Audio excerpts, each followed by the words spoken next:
للخير البرايا إكرامه كدناني شكر خير البرايا إكرامه كدناني أنك آلة كبار سبك كبار كدا أنت بالي كسالي جايا على كيراكا يا سانا هيرا سوروك يا ما شكر خير البرايا إكرامه كدناني A'ouzou billahi minash shaitanir rajim. Bismillahir rahmanir rahim. Fidèles téléspectateurs de la MTA francophone, assalamu alaikum wa rahmatullahi ta'ala wa barakatuh. Vous suivez Ciel Nouveau et aujourd'hui nous parlerons de l'honnêteté, le caractère d'un vrai croyant. Le vrai croyant est celui-là qui est soumis entièrement à Allah et qui possède des traits caractéristiques. Les traits caractéristiques les plus en vogue sont donc l'honnêteté et la véridicité dans ses propos. Alors, l'honnêteté fait partie des caractères, ou j'allais dire des caractéristiques intersectes d'un croyant. Le vénéré prophète Mohammed sallallahu alayhi wa sallam nous a enjoint et a mis assez d'emphase sur, n'est-ce pas, cette valeur qui doit animer le musulman. Sur ce plateau, nous avons deux éminents missionnaires avec qui nous partagerons, n'est-ce pas, leurs expériences et nous nous donnerons à cet exercice afin d'éclairer et d'élucider vous, téléspectateurs donc des Ciels Nouveaux, afin que nous puissions être édifiés et donc on puisse s'assagir sur ce sujet. Sur ce, j'ai à ma gauche le missionnaire Darasouba Suleiman, salam alaikum wa rahmatullah. Wa alaikum salam wa rahmatullah. Et à côté de lui, j'ai le missionnaire Mourabi Zaleh Mohamed, salam alaikum wa rahmatullah. Wa alaikum salam wa rahmatullahi wa barakatuh. Merci d'avoir accepté notre invitation. Merci d'être sur ce plateau. Merci. Alors, l'honnêteté, caractère d'un vrai croyant, l'honnêteté donc devait être, je suppose, le caractère d'un vrai croyant. Je l'ai dit dès l'entame de cette émission que l'une des caractéristiques les plus vues ou les plus en vogue chez un croyant est donc l'honnêteté et donc la vérité dans ses discours devait être en tout cas visible. Alors, très rapidement, est-ce que vous pouvez nous donner la définition de l'honnêteté et quelle est sa place dans le Coran? Okay, alhamdulillah, la définition du mot honnêteté est l'état moral d'une personne constituée de vertu, de droiture, d'équité et de justice. Donc maintenant, la question qui se pose, qui est un homme Oui, j'ai honnête? demandé quelle est la place effectivement de l'honnêteté dans le Saint-Coran. Et la place de l'honnêteté dans le Saint-Coran, sachez très bien, lorsqu'un prophète vient, son premier argument pour faire taire ses ennemis est son comportement d'honnêteté. Oui. Donc, nous voyons plusieurs arguments dans le Saint-Coran. Lorsque le prophète vient, Allah subhanahu wa ta'ala dit Iskala lahum akuhum nuhu ala tatakun inni lakum rasulun amin. Noé, lorsqu'il est venu à son peuple, le premier argument qu'il a donné, il dit: Oh mon peuple, ne craignez-vous pas Allah? Je suis un messager honnête venant de Allah subhanahu wa ta'ala. Donc tous les prophètes qui sont venus de Dieu, leur premier argument, c'était de montrer leur comportement d'honnêteté. C'est ce que le Saint-Coran aussi nous donne. Ok. Mourabi Zaleh Mohamed, tout à l'heure, le frère Diarasouba a donné la définition, n'est-ce pas, de l'honnêteté, qui est donc la qualité morale que détient donc quelqu'un, n'est-ce pas? Une qualité qu'il a de probité, de vertu. Alors, il donne également un verset du Saint-Coran qui fait mention de l'honnêteté.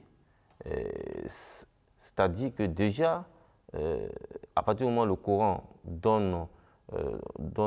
fait une place de choix à l'honnêteté, cela avance à dire que le musulman doit donc s'accaparer et donc faire de ça vraiment l'une de ses vertus.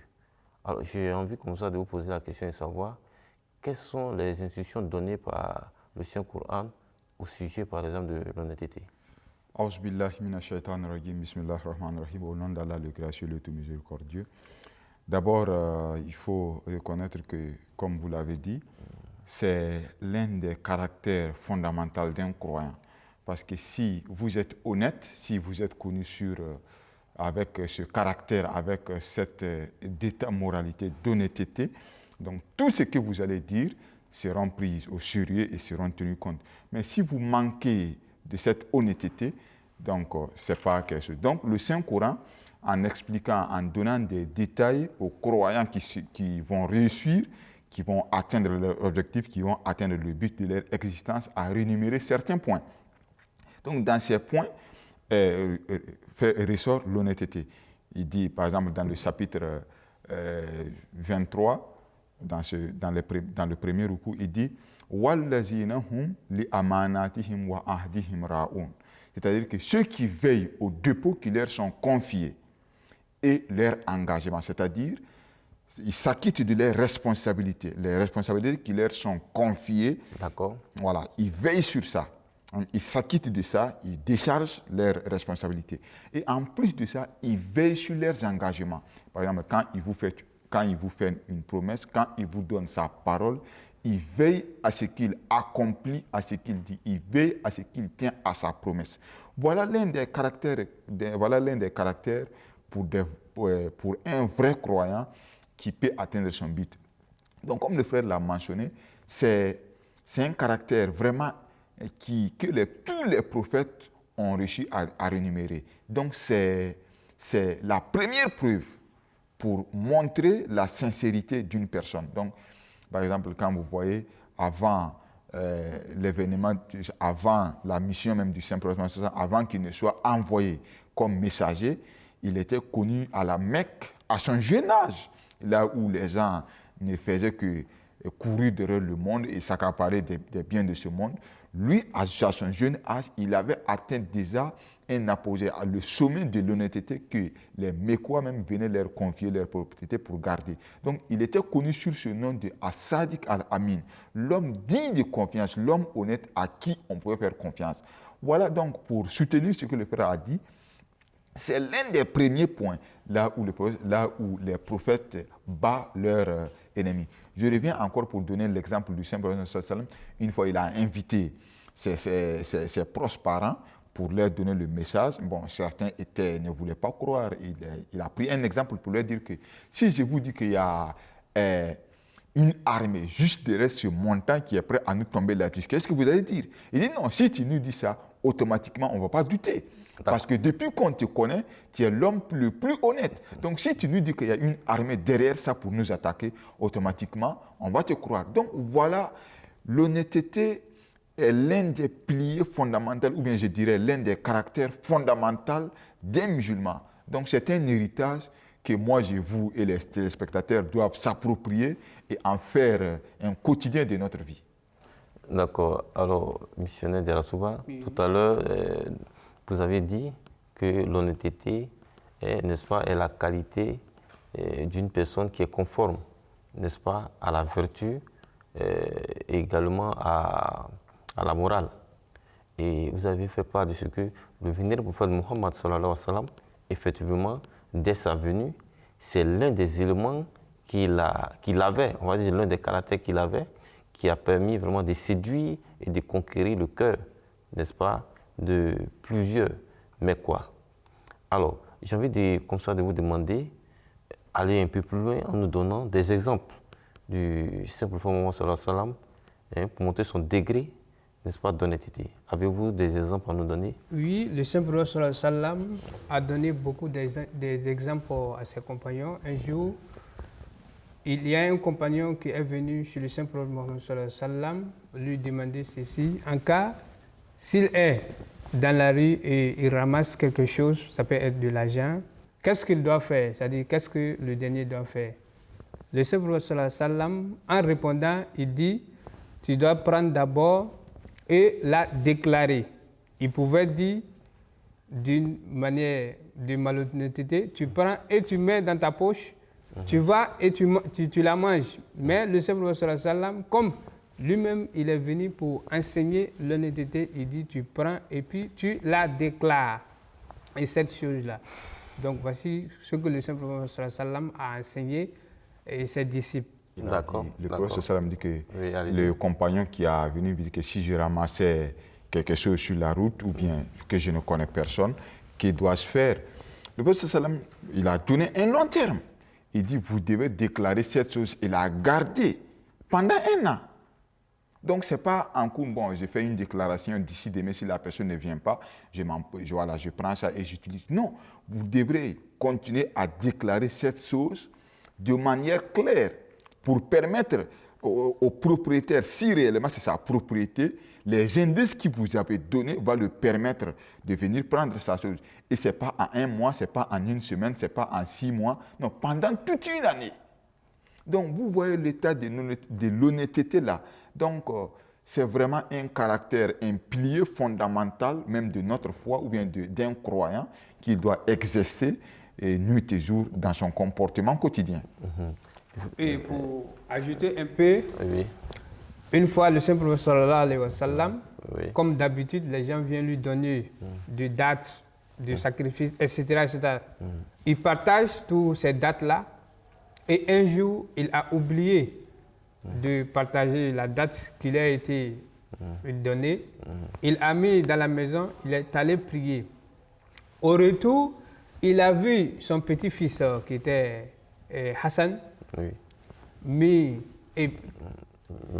mettre la date dans sa bouche. Oui. Le Saint Prophète Mohammed sallallahu alayhi wa sallam, quand il a vu, il a pris directement la date de la bouche de son petit-fils en lui disant, ceci n'est pas digne de nous. Oui. C'est-à-dire, manger le sacrifice n'est pas digne de nous. Ok, en tout cas, merci pour ces différents, j'allais dire, histoires, ces différentes anecdotes qui édifient encore plus les téléspectateurs qui nous suivent, qui montrent une fois de plus le degré, n'est-ce pas, d'honnêteté, de franchise, de vérité, n'est-ce pas, du vénéré prophète Mohammed sallallahu alayhi wa sallam, qui, je le dis, et on essaie de le dire, est notre boussole, notre modèle, et donc notre exemple à suivre.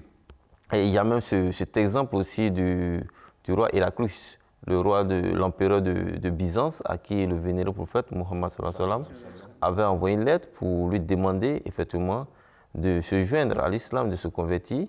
Et le roi donc a fait appel à Abu Sufyan, qui, je le rappelle, était aussi l'ennemi de l'islam. Mais le témoignage que Abu Sufyan a apporté ce jour-là était un témoignage qui était très poignant. Un témoignage qui a même, j'allais dire, séduit plus d'un. Car son témoignage, il a dit effectivement que le vénéré prophète Mohammed sallallahu alayhi wa sallam, quand le roi lui a demandé, l'empereur lui a demandé, il a dit non. En tout cas, c'est un homme véridique, il ne trahit point. Il ne trahit personne.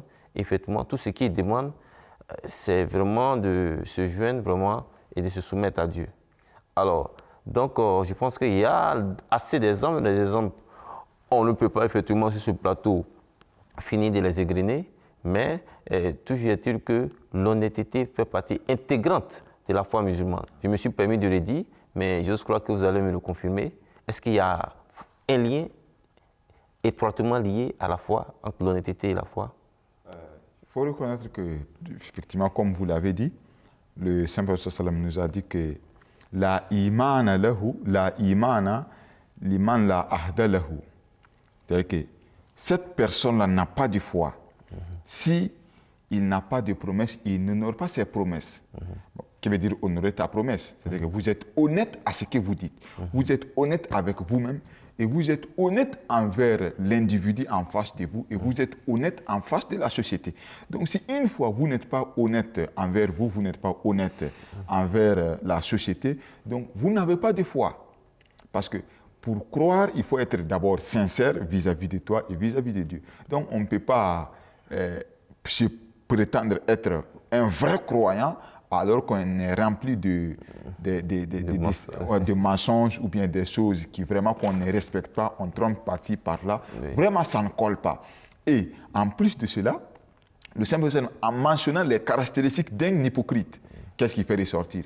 il a mentionné 3 ou 4 caractéristiques. Dans certains hadiths, ça vient 3, dans certains hadiths, ça vient 4. Mais ce que je voulais faire ressortir ici, si vous n'êtes pas honnête, le Saint-Prophète a attribué ça à une caractéristique d'un hypocrite, celui qui ment dans ses causeries. Par exemple, vous mentez, vous ne dites pas la vérité pour attirer le plaisir d'un individu, pour être apprécié vis-à-vis d'une certaine personne. Donc, votre foi, vous la vendez au détriment du plaisir de celui qui est en face de vous, oui. ou bien de ces miettes, que vous allez obtenir. Que vous allez obtenir. Donc, je reviens pour dire que le Saint-Prophète nous a effectivement dit ça. Si nous avons cette attitude, vraiment, notre foi, elle n'est pas solide, elle n'est pas fondée, et elle est comme vous faites une fondation sur le sable. Donc, à un vent ou bien à une cour d'eau, vous risquez de perdre votre bâtiment, ainsi de suite.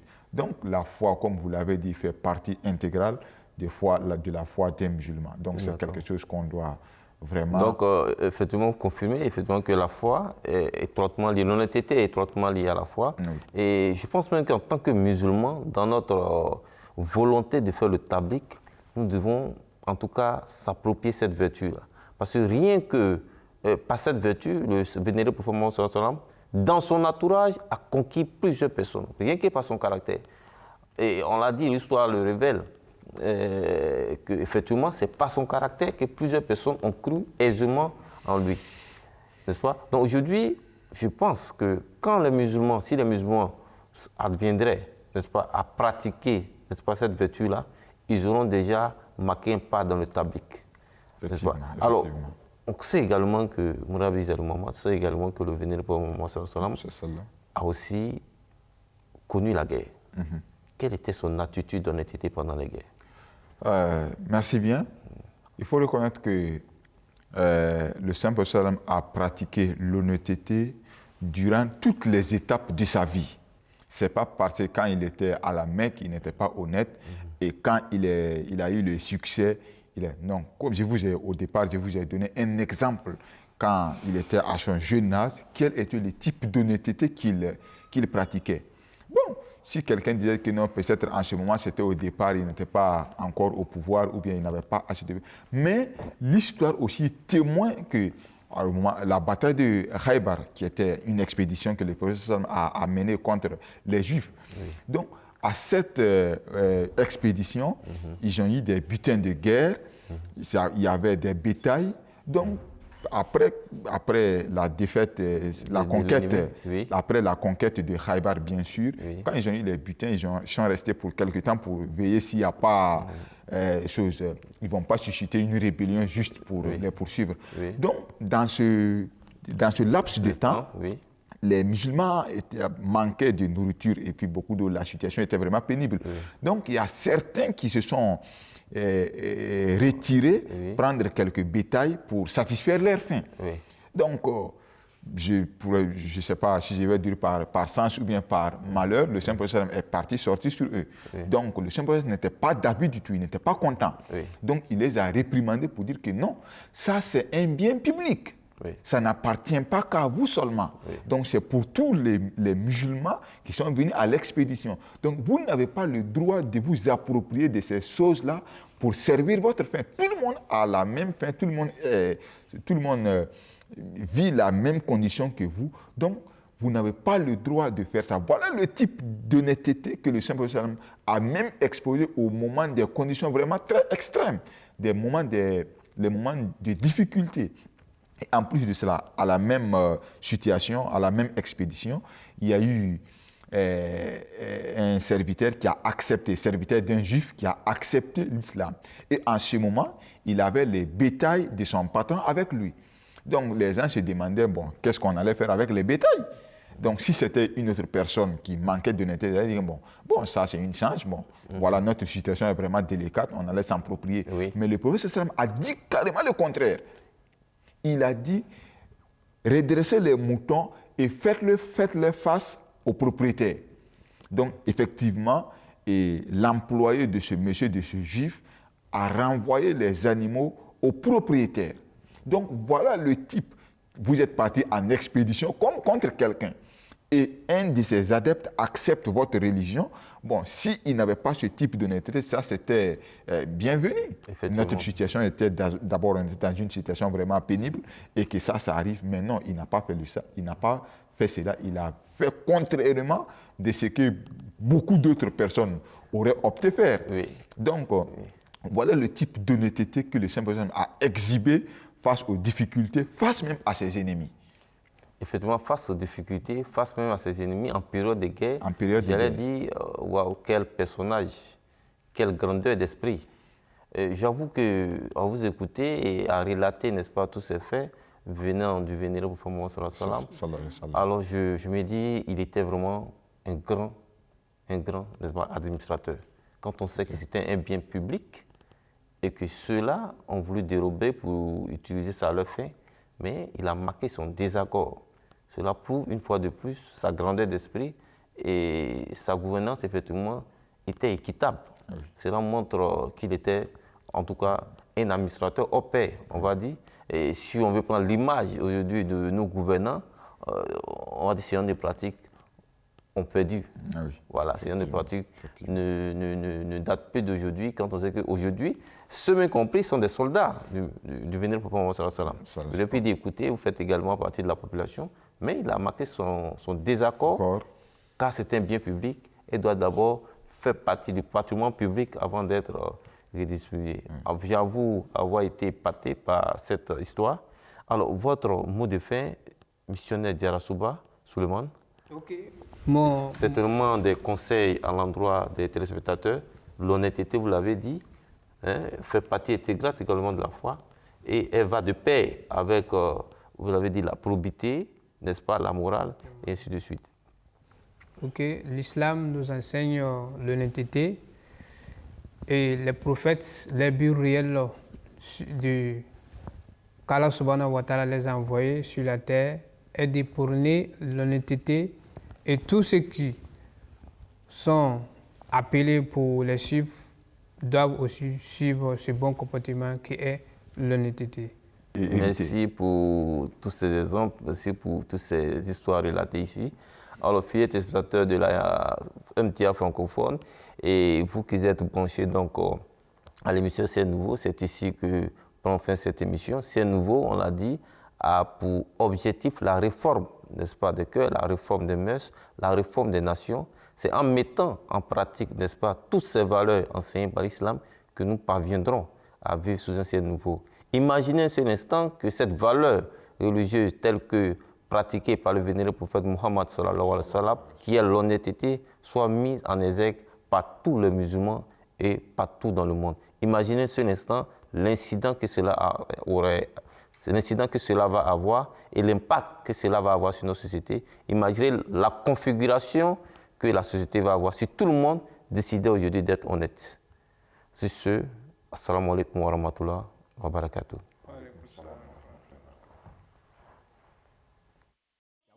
للخير البرايا إكرامه كدناني شكر خير البرايا إكرامه كدناني أنك آلة كبار سبك كبار كدان دبالاي كسالي جايا على تيراكا يا سانا هيرا سوروكي ياما شكر خير البرايا إكرامه